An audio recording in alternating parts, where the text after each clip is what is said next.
Duan Siba yang akrab disapa Bung Lamex kelahiran Minyambo 20 Mei 1991 ini menjadi salah satu putra Arfak yang peduli terhadap gerakan literasi di Manokwari.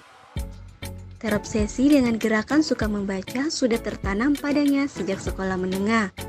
Menurutnya, membaca, menulis, dan berhitung bagi sebagian masyarakatnya menjadi tugas yang harus diemban oleh pemuda. 14 rumah baca sudah ia dan kawan-kawan dirikan di Manokwari dan sekitarnya, dengan satu tujuan menanamkan literasi dasar sebagai fondasi pendidikan yang lebih tinggi. Kesibukannya sekarang menjadi ketua komunitas suka membaca atau KSM Manokwari. Banyak pengalaman organisasi yang dia kantongi. Sebut saja Ketua GMNI Cabang Manokwari, Pengurus KNPI Papua Barat, dan Wakil Sekretaris Bapilu Partai Golongan Karya. Banyak cerita inspiratif yang akan kita kulik dari sosok yang satu ini. Tonton sampai habis video ini. Jangan lupa beri dukungan pada channel ini dengan cara like, comment, subscribe, and share sebanyak-banyaknya ya.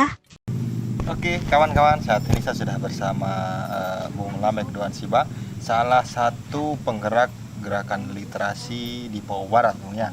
Karena selain di Manokwari, ada beberapa kabupaten lain juga yang saat ini sudah terbentuk atas inisiasi beliau bersama kawan-kawan.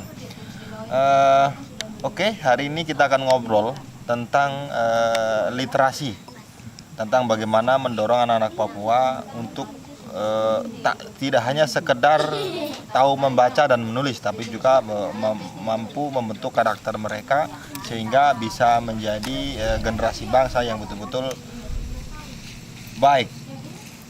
Oke, kita langsung aja perkenalan dengan beliau, Bung. Silahkan perkenalkan diri dulu. Baik, terima kasih. Nama saya Lamex Duan Siba. Saya ketua komunitas suka membaca Manokwari atau disingkat KSM. Saya lulusan D3 pariwisata, kemudian tinggal di Kampung Sepi. Mungkin seperti itu perkenalan singkat saya. Terus ini, Bung, mengenai gerakan literasi. Kenapa ini Bung mau gerakan literasi ini, sementara ini kan gerakan sosial yang tidak ada gajinya, sementara di luar sana kan sebetulnya kan masih banyak profesi seperti PNS, pengusaha yang sebagaimana anak-anak Papua lain berjuang habis-habisan untuk itu. Baik, terima kasih.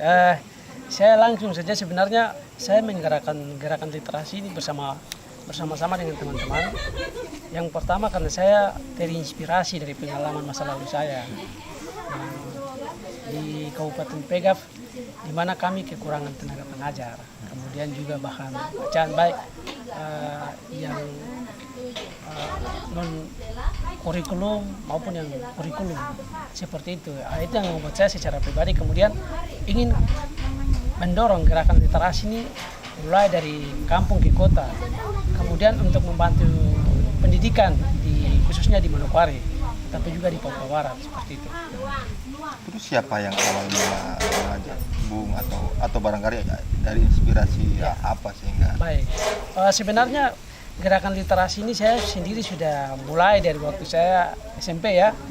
SMP itu sudah mulai dengan gerakan literasi. Jadi setiap saya pulang sekolah di SMP Arfai, waktu itu SMP 4, sekarang sudah jadi SMP 7 Manokwari. Jadi ketika pulang sekolah, karena melihat adik-adik banyak yang belum tahu baca, menghitung, kemudian menulis dengan baik, saya biasanya ajak mereka untuk kemudian saya ajar mereka, terutama lebih kepada literasi dasar. Misalkan macam membaca, kemudian menghitung, menulis, itu saya ajar mereka. Jadi bahkan sampai sempat saya buat para-para di atas pohon. Jadi karena mereka masih kecil semua, saya dukung satu-satu orang naik ke pohon itu, kemudian saya ajar mereka di atas para-para seperti itu. Terus sudah berapa lama untuk KSN sendiri? Atau kalau KSN sendiri saya bergabung tahun 2015. Tahun 2015 sampai dari sekarang sudah 5 tahun ya. Tapi kalau dipercayakan sebagai ketua KSN Manokwari baru 1 tahun lebih. Ya, saya menjabat sebagai ketua KSN Manokwari. Seperti itu. Sekarang bagaimana perkembangannya Puji untuk Tuhan, rumah baca? Sudah berapa rumah baca yang terbentuk selama Bung memimpin KSM? Baik, puji Tuhan gerakan literasi ini sudah kemudian masif ya. Kalau rumah baca sendiri itu sudah 14 lebih yang kemudian kami dorong dari ASM sendiri ya, dengan konsep besar kami adalah anak cerdas Papua maju. Ya, untuk bisa mewujudkan konsep anak cerdas Papua maju itu kan salah satunya harus kita mendorong gerakan aksi-aksi bagi-bagi buku, kemudian perpustakaan mini, kemudian juga salah satunya mendirikan rumah baca ini. Nah, seperti itu. Nah, kemudian pendampingan di lapangan melalui proses belajar mengajar. Nah, itu harus dilakukan. Jadi fokus utama kami lebih kepada literasi dasar ya. Jadi kita tidak bisa memaksakan kondisi misalkan harus ikut di luar, karena jujur hari ini kendala besar ya yang terjadi terhadap khususnya kami anak-anak Papua. Terutama yang berhubungan dengan melek huruf ini. Baca, menulis, kemudian menghitung, ini agak setengah mati. Mungkin kita sedikit mengalami degradasi. Di mana pengalaman yang terjadi di lapangan hari ini, anak-anak juga SMP, ada juga yang kelas 6, kelas 5, itu bacanya masih eja-eja. Dan ini menjadi permasalahan yang sebenarnya kita harus tuntaskan sama-sama, seperti itu.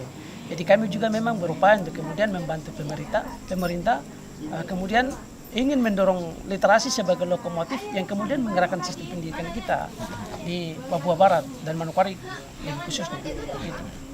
Terus begini, ini kan yang namanya kegiatan seperti ini kan tentu tidak mudah, baik untuk anak-anak maupun orang tua mereka. Bagaimana selama ini dari pengalaman beberapa rumah baca ini,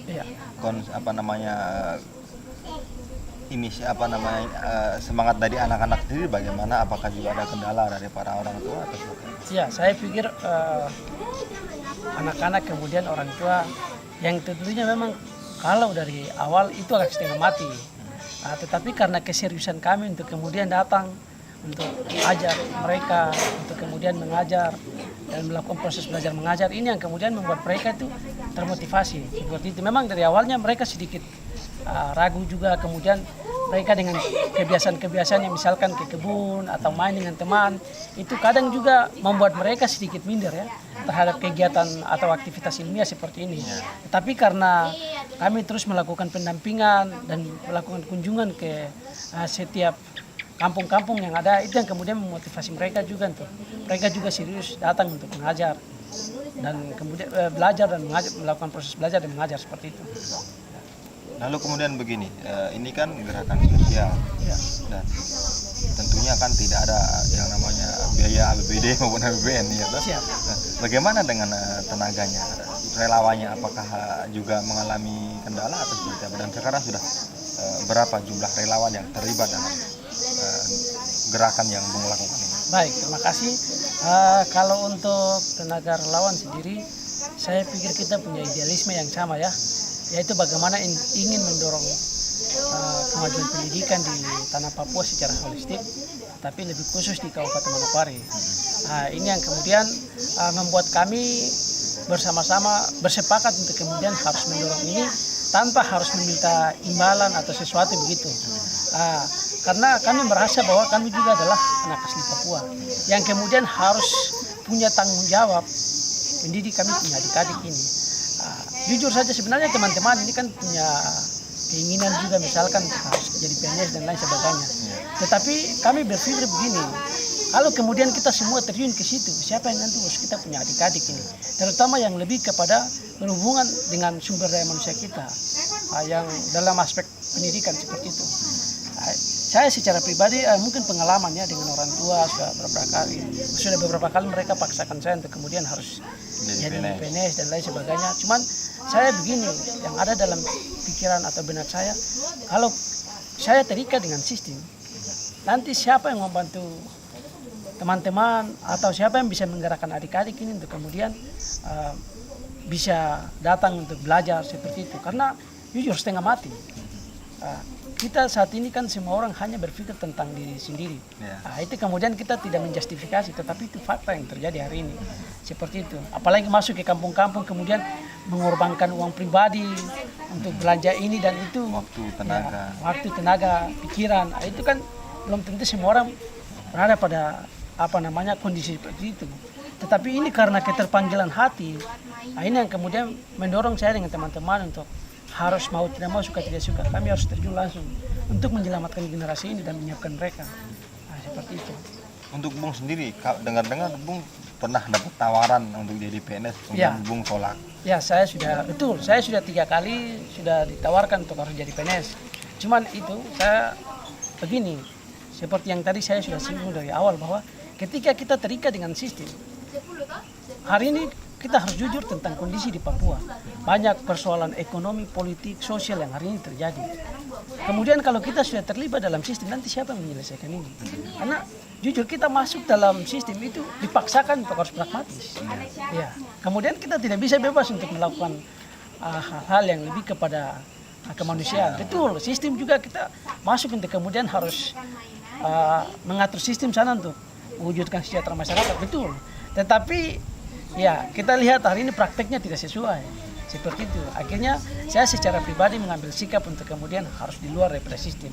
Sehingga misalkan kerja-kerja sosial seperti ini bisa terjun langsung untuk membantu. Ya, adik-adik walaupun tidak banyak saya buat. Tetapi ini merupakan bentuk kepedulian saya terhadap masa depan Papua, terutama lebih kepada generasi saya hari ini. Untuk saat ini, ketika misalnya ada ditawari lagi untuk jadi PNS, kira-kira Bung mau ke sini? Kalau saya secara pribadi saya sudah final untuk kemudian tidak mau jadi PNS.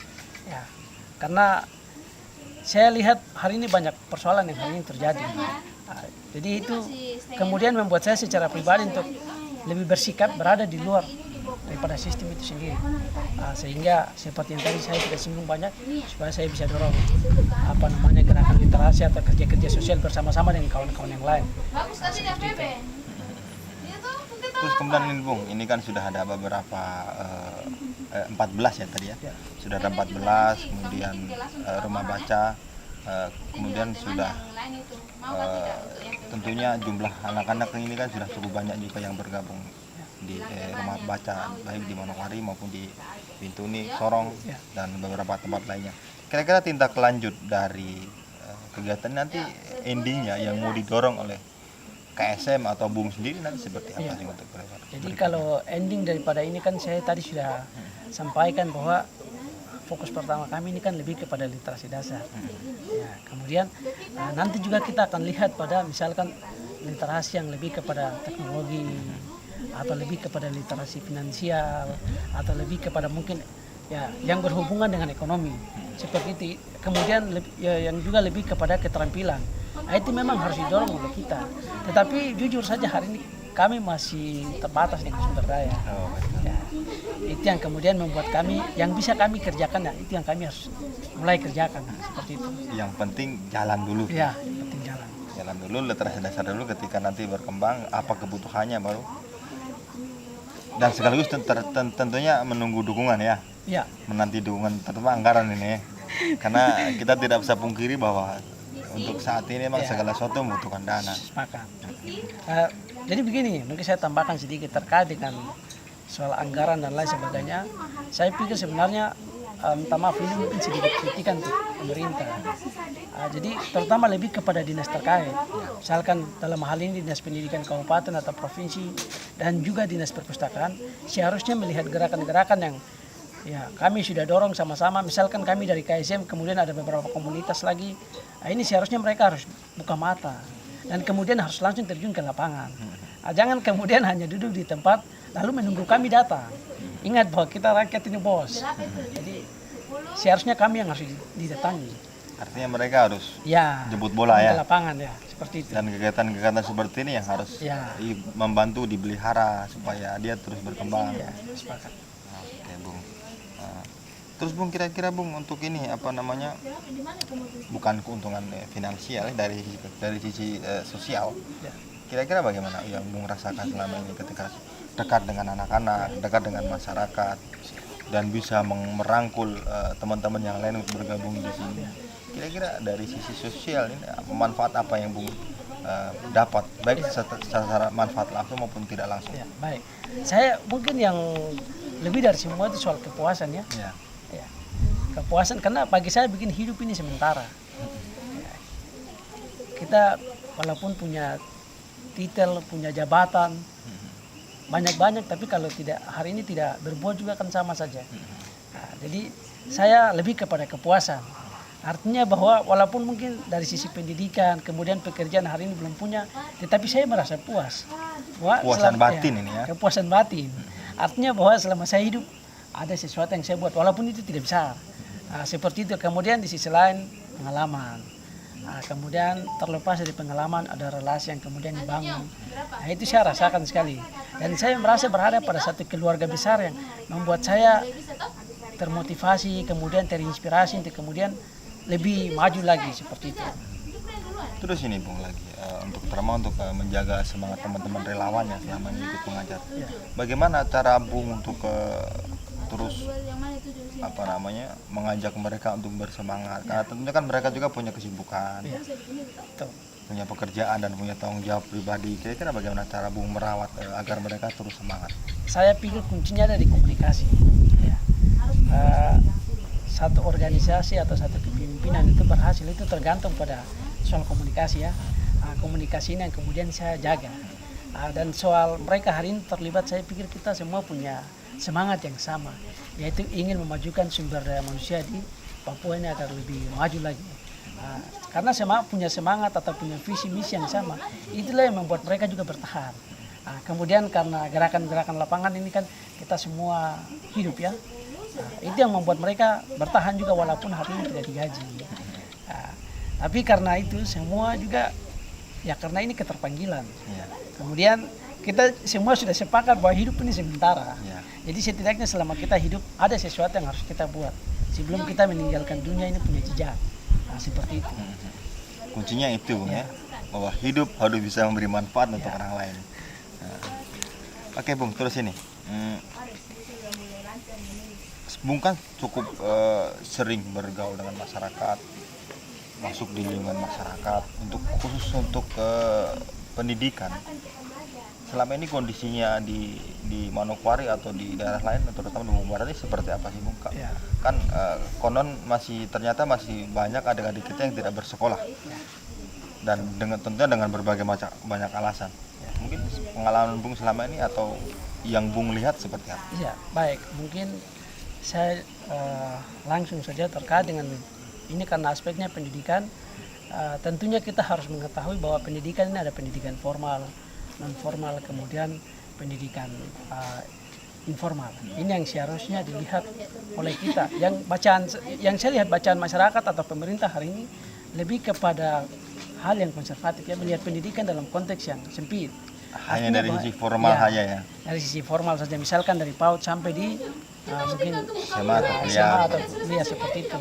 Kemudian mereka tidak lihat dari sisi pendidikan non formalnya atau informalnya seperti itu. Ini yang kemudian membuat terjadi sedikit pengabaian terhadap pendidikan non formal dan informal. Itu terjadi.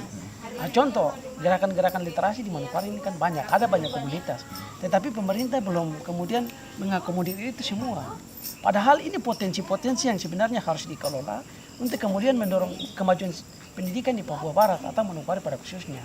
Seperti itu. Saya melihat karena tadi bacaan kita lebih kepada hal yang konservatif, akhirnya kita mengalami sedikit degradasi. Ya, sedikit degradasi terjadi soal pendidikan di tanah Papua dan lebih khusus di Kabupaten Manokwari. Itu sangat terjadi. Dan bukti nyata hari ini kan kita bisa lihat berdasarkan beberapa pengalaman rumah baca yang kami dirikan kan kita bisa temukan ada anak-anak yang misalkan sudah SMP, kemudian sudah SD kelas 5, 6, itu baca saja belum tuntas, menghitung saja belum tuntas juga. Kemudian sampai ada pengalaman yang disampaikan bahwa ada beberapa teman-teman yang sudah kuliah pun bacanya masih eja-eja. Ini persoalan yang kemudian kita harus selesaikan. Terus kabarnya lagi masih banyak saudara atau adik-adik kita yang belum sekolah. Dan tadi saya dengar Bung membantu mengajak mereka untuk mendaftar di sekolah di Urondopi sana. Itu betul atau tidak? Ya, kalau soal kondisi di kampung Urondopi itu 100% anak-anak belum sekolah. Ada yang usia sudah sampai 9 tahun, 12 sampai 13 tahun tapi belum sekolah. Kondisi itu terjadi di kampung Urondopi yang dekat dengan kediaman Gubernur Papua Barat seperti itu. Tapi hari ini bagi saya terjadi proses pembiaran terhadap dunia pendidikan yang seharusnya mereka usianya sudah cukup untuk sekolah, tetapi hari ini tidak dilihat ya, baik oleh orang tua tetapi kita sebagai masyarakat luas dan juga pemerintah seperti itu. Dan tadi saya baru daftarkan 10 orang Masuk SD. ya, masuk SD kelas 1 dengan usia yang berbeda. Ada yang usia 5 tahun, ada yang sudah 7, 8 sampai 13 tahun. Yang kemudian tadi saya daftarkan ya, Masuk SD. masuk SD Rondopi. Itu hanya sampel Bu, ya. Mungkin Ya, itu sampel saja. di tempat-tempat lain mungkin barangkali masih ada ya. Yang pastinya ada. Itu kira-kira Bung dari kalau di Unropi itu kenapa masalahnya kira-kira? Untuk soal pendidikan ya, yang Kenapa pertama sampai mereka tidak sekolah dan tadi kenapa Bung baru mendaftarkan? Apakah ada faktor kesibukan mereka atau ekonomi atau seperti apa? ya, kalau saya pikir ya ekonomi masuk. Kemudian juga karena mungkin faktor orang tua mereka biasanya sering ke Pegaf dan turun ke Manokwari, ini juga yang membuat hal itu terjadi. Kemudian di sisi lain juga mereka ini kan bertani semua. Jadi ketika ke kebun, ajak anak-anak juga ke kebun. Nah, itu hal-hal yang memang terjadi selama ini. Tetapi apapun itu alasannya, kita sebagai orang yang memang hari ini sudah punya pengetahuan, seharusnya kita yang harus ke sana memberikan penyadaran. Dan terbukti hari ini saya bersama-sama dengan teman saya Fendi dan beberapa kawan-kawan kami ke rumah baca melakukan proses pendampingan melalui belajar mengajar di sana, dan kemudian 2 kali kami ketemu dengan orang tua, terus kami sampaikan kondisi-kondisi misalkan yang terjadi di daerah lain terutama di Jakarta. Itu kita sampaikan bahwa ketika anak-anak kita ini tidak disiapkan secara baik, maka suatu ketika mereka akan jadi pengemis, Dia akan kehilangan masa depan Pak. kehilangan masa depan seperti itu. Jadi Kemudian ya, berarti orang tua kita atau anak orang-orang masyarakat Papua itu butuh pemahaman yang bagus ternyata ya Pak, dari sisi pendidikan terutama. Terus ini Bung, saran Bung atau apalah ide Bung, saran Bung untuk anak-anak muda atau pemuda-pemuda Papua di Papua Barat ini seperti apa? ya. Kalau saya sendiri punya saran untuk teman-teman pemudi yang ada, ya baik yang sudah masuk dalam sistem maupun yang di luar daripada sistem, saya pikir pendidikan itu menjadi tugas dan tanggung jawab kita bersama. Cobalah kita meluangkan sedikit waktu untuk kemudian melihat fenomena yang hari ini terjadi. Orang lain tidak mungkin datang untuk membangun kita punya generasi atau daerah ini, kecuali kita sendiri tidak bangkit untuk membangun tanah atau generasi yang ada di atas tanah ini. Seperti itu. Jadi saya mungkin berharap kita kemudian menjadikan pendidikan sebagai isu bersama dan melihat pendidikan sebagai sebuah kebutuhan yang kemudian harus didorong secara kolektif oleh semua masyarakat, terlebih utama kita pemuda. Karena pemuda itu kan disebut sebagai penerus bangsa. Kemudian apapun yang terjadi mereka yang harus berada di garda terdepan. Jadi mungkin saya kutip salah satu pernyataan dari Ben Anderson. Dia mengatakan bahwa sejarah pemuda itu sejarah Indonesia. Sejarah Indonesia itu sejarah pemuda, Sejarah Indonesia itu sejarah pemuda. Artinya itu didasarkan pada beberapa fakta sejarah yang terjadi di masa lalu. Mulai dari berdirinya organisasi Bung Tomo sampai dengan reformasi, itu merupakan sebuah bukti bahwa pemuda itu memiliki peran yang penting untuk menentukan kemajuan suatu bangsa. Seperti itu. Termasuk berarti di Papua juga pemudanya harus bangkit Bung, ya, untuk mengangkat bagaimana adik-adik kita ini tahu pendidikan juga dan berhak untuk meraih masa depan mereka. Jadi saya pikir untuk aspek pendidikan itu segala macam kepentingan itu kita harus taruh di luar. Misalkan kepentingan bisnis atau kepentingan politik itu tidak boleh masuk dalam ruang pendidikan karena itu bisa merusak. Bicara pendidikan di tanah Papua ini soal keterpanggilan hati. Mungkin seperti itu. Oke, apalagi yang Bung ingin sampaikan untuk para pemuda kita ini? Saya pikir sudah tidak ada. Seperti itu. Oke, kawan-kawan, mungkin kita akhiri perbincangan kita kali ini dengan Bung Lamek Duan Siba, Ketua Komunitas Membaca Manokwari. Mungkin setelah ini kita akan ketemu lagi pada kesempatan berikutnya pada tokoh-tokoh inspiratif berikutnya, dan kita akhiri perjumpaan kita kali ini. Oke, kawan-kawan, salam literasi. Begini, salam literasi. Salam literasi ya.